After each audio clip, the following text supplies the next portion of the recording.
शिवसेना उद्धव बाळासाहेब ठाकरे गटाच्या उपनेत्या सुषमाताई अंधारे आज आपल्यासोबत आहेत. ताई, परत एकदा जे आहे ते महाप्रबोधन यात्रेच्या काही टप्प्याला सुरुवात झालेली आहे. प्रतिसाद कसा आहे एकंदर? प्रतिसाद तुम्ही बघताय. फक्त उद्घाटनाच्या पहिल्या पर्वानंतर ज्या पद्धतीने अख्खा भाजपा चवताळून उठलेला आहे, यावरूनच कळतंय की बुडाखाली जाळ चांगलाच लागलेला आहे. त्यामुळे आम्हाला त्याची काही चिंता नाही आहे. प्रतिसाद प्रचंड आहे. माझं स्वतःचं धोरण असं आहे की महाप्रबोधन पर्व 1मध्ये आम्ही शिवसेनेची भूमिका काय होती आणि ज्या लोकांनी आरोप केले शिवसेनेवर जाताना, ते आरोप किती तकलादू होते, हे लोक कसे स्वतःच्या स्वार्थासाठी गेले, हे लोकांना सप्रमाण पटवून देणे आणि त्या मतदारसंघात जाऊन करणे, ते आम्ही पर्व 1मध्ये केलेलं आहे. आता पर्व 2मध्ये मला असं वाटतं की शिवसेना म्हणजे कोणी आलं आणि गेलं तरी शिवसेना थांबत नाही कुणासाठी. शिवसेना कधीही संपत नाही.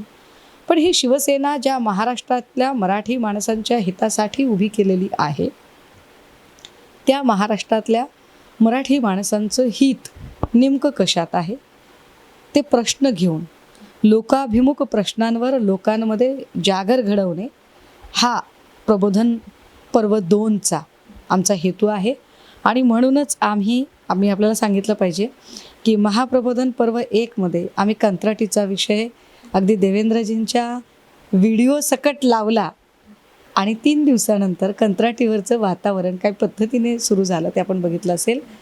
आम्ही जनरल मोटर्स कंपनी च्या 3578 कर्मचाऱ्यांचा विषय आत्ता प्रबोधन च्या उद्घाटन सभेमध्ये घेतला. अजून आम्ही SRAचा विषय आहे, झोपडपट्टी पुनर्वसन प्रकल्पाची कामं ही अदानी ग्रुपला गेलेली आहेत. ही सगळीच कामं अदानी ग्रुपला द्यायची असं ठरवून आहे का, की अजून काही, यावरही आम्ही मंथन करू. अगदी त्याचबरोबर स्मार्ट सिटीचे 3, 13, 9, 18 कसे झाले. तुम्ही नाव जरी समृद्धी दिलं असलं तरी तो समृद्धी नाही, तो बर्बादीचा महामार्ग झालेला आहे. तो बर्बादीचा महामार्ग आणि त्यावर झालेला खर्च, यावरही प्रश्न विचारले जातील. पेपरफुटी, परीक्षा, नोकर भरती आणि परीक्षा फीस जेव्हा 300 होती तेव्हा ओरडणारे देवेंद्रजी आता 1000 झाल्यानंतरही गपगार बसतात. सो हा विद्यार्थ्यांचा प्रश्न. आपण पाहिलं असेल की रोज नवी घटना सामोरी येते. काल तर अंगावर शहारे आणणारी घटना होती की वाळुंज बीडमध्ये चक्क महिलेची ज्या पद्धतीने निर्वस्त्र धिंड काढण्याचा प्रयत्न झाला. महाराष्ट्राचा मणिपूर होत आहे का? त्यामुळे महिला सुरक्षेवरती सुद्धा आम्ही प्रश्न विचारू सरकारला. प्रबोधन पर्व 2 हे पूर्णतः महिला, सुशिक्षित बेरोजगार, युवक, शेतकरी, आरक्षणाचे प्रश्न, रस्ते, शहर सौंदर्य आणि एकूण उद्योगधंदे, त्यासोबतच जे कोर इश्यू आहेत, ज्या कोर इश्यूमध्ये G20चं काय फलित होतं, G20मुळे खरंच काही मिळालेलं आहे का, G20 ही एकमेव संघटना आहे का, अशा सगळ्या विषयांना घेऊन आम्ही बोलू, लोकांमध्ये जाऊ, लोकांना मुद्दे मांडू. केंद्र सरकार आणि राज्य सरकारने खाजगीकरणाचा जो अजेंडा आहे तो टप्प्याटप्प्याने सुरू केला होता. मात्र महाराष्ट्रामध्ये त्याला विरोध करण्यात आलेला आहे आणि आता सध्याला पाहायला गेलं तर राज्य सरकारने जे आहे ते जो किंवा निर्णय घेतला होता तो माघारी घेतलेला आहे. तर एकंदर परिस्थिती कशी बघता सगळ्या गोष्टी? राज्य सरकारला मुळात जर करायचं असतं, राज्य सरकार जर एवढं लोकांच्या बाजूने असतं तर मुळात आधी GR करताच कशाला आणि आत्ताच का रद्द करता? ड्रग्ज प्रकरणावरून लोकांचं लक्ष हटवण्यासाठी. जेव्हा सरकारच गोत्यात येते असं वाटायला लागलं तेव्हा कुठेतरी लक्ष डायव्हर्ट करण्यासाठी अशा पद्धतीने मुद्दे काढले जातात. मात्र लोक जाणून आहेत की यांना लोकांच्या प्रश्नांमध्ये किती स्वारस्य आहे किंवा नाही. माजी पर्यटन मंत्री आदित्य ठाकरे यांच्यावरती सुशांत सिंग राजपूतच्या प्रकरणा अनुषंगाने जे आहे ते मानहानीचा खूप मोठा असा नोटीस आलेला आहे, दावा ठोकण्यात आलेला आहे. सगळ्या परिस्थितीला तुम्ही कसं बघताय आताच्या? नाही, मानहानीचा वगैरे काही दावा नाही आहे. नाही, हे high court and supreme court litigant association नावाची एक लीगल फर्म आहे, एक खाजगी फर्म आहे. त्या खाजगी फर्मचे एक पठाण नावाचे अध्यक्ष आहेत. त्यांचे काय धागे दोरे संबंध हे नंतर आम्ही यथावकाश आणू लोकांच्या समोर. पण त्यांनी एक PIL दाखल केलं आणि जेव्हा दोन व्यक्तींचं एक वाद चालू आहे आणि त्यामध्ये कोणीतरी तिसरी व्यक्ती PIL करते, त्यावेळेला ज्याच्याशी संबंधित वाद आहे त्याला ती प्रक्रिया समजून घेण्याचा किंवा त्या प्रक्रियेत काय काय होणार आहे हे समजून घेण्याचा अधिकार असतो. सो हे जे PIL दाखल झालं आहे, या PILमध्ये नेमकं काय होणार हे जाणून आम्हाला घेण्याचा अधिकार आहे, त्याची माहिती आम्हाला मिळावी अशा आशयाचा AI दाखल केलेला आहे नेते आदित्यजी यांच्याकडून. त्यामुळे त्याला ते आणि it's a smart legal move, it's a routine. हे सगळे लिगल रूटीन असते, यात काही फार मोठी वेगळी गोष्ट नाही आहे. त्यामुळे त्याचा ज्या पद्धतीने काही अर्धवटराव भाऊ करतात तर आता ते खरं म्हणजे या सगळ्या लहान लहान लेकरांवर बोलूही वाटत नाही. पण ठीक आहे, असो, लेट देम एन्जॉय.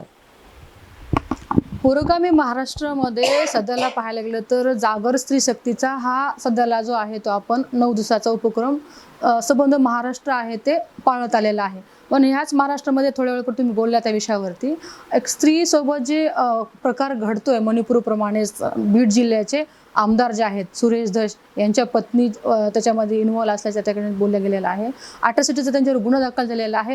ही परिस्थिती एकंदर तुम्ही कसं बघता, एक महिला म्हणून ही अशी परिस्थिती एक महिलाने महिलावरती ओढवणं कितपत योग्य आहे? पारधी समाज हा प्रचंड मागास, उपेक्षित, बहिष्कृत आणि सामाजिकदृष्ट्या असुरक्षित समाज आहे. हा समाज मुख्य प्रवाहात येऊ पाहतोय, कष्टाची भाकरी खाऊ पाहतोय. हा समाज यांच्या पिढीला, नव्या पिढीला शिक्षण देऊ पाहतोय. परंतु प्रस्थापित गावगुंडांची दहशत मात्र त्यांना हे सुरक्षित आणि सन्मानाचं आयुष्य जगू द्यायला तयार नाही. ज्या पद्धतीने वाळूंज आष्टीची घटना झाली, ही घटना संतापजनक तर आहेच, पण महाराष्ट्राचा मुन्नीपूर करायचा आहे का तुम्हाला? आणि मुळात आरोपी चक्क सत्ताधाऱ्यांचा लोकप्रतिनिधी असतो. आता तो लोकप्रतिनिधी आहे म्हणून त्याला सोडून द्याल का तुम्ही? तो आमदार असो, खासदार असो, जहागीरदार असो. अटकेच्या कारवाईचं म्हणजे पोलीस कारवाईचं नाटक करताय, अटकेचं काय?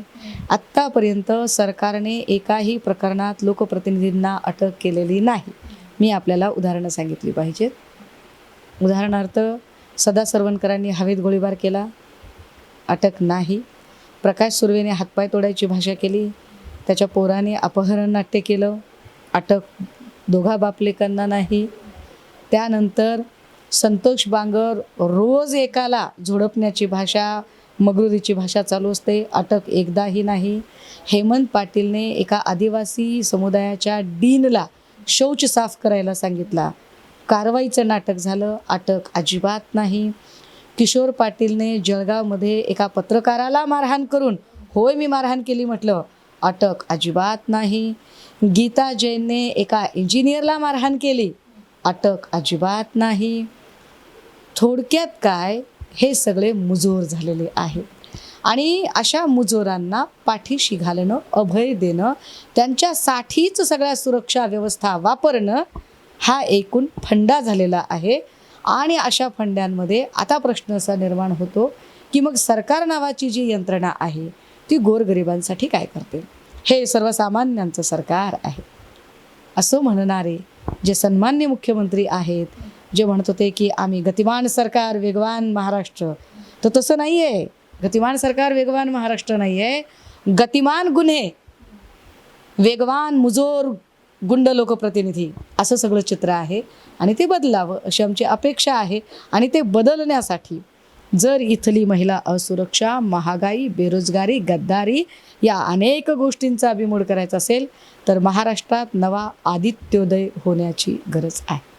सध्याला पाहायला गेलं तर एक ज्वलंत प्रश्न समोर आहे, तो म्हणजे मराठा आरक्षणाचा.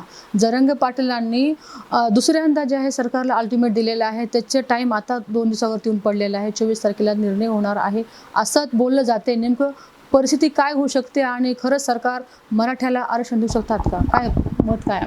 मराठा आरक्षणाच्या संबंधाने मला वाटते 2020ची, 21ची, 22ची जी देवेंद्रजींची वक्तव्य आहे ती देवेंद्रजींनाच कोणीतरी कुरिअर करून द्यावीत. त्यांना ती दाखवावी की तुम्ही तेव्हा काय म्हणत होतात. तेव्हा ते असं सांगत होते की हा केंद्राचा विषय नाही आहे, हा राज्याचा विषय आहे. राज्याची इच्छाशक्ती असेल तर राज्य करू शकतो.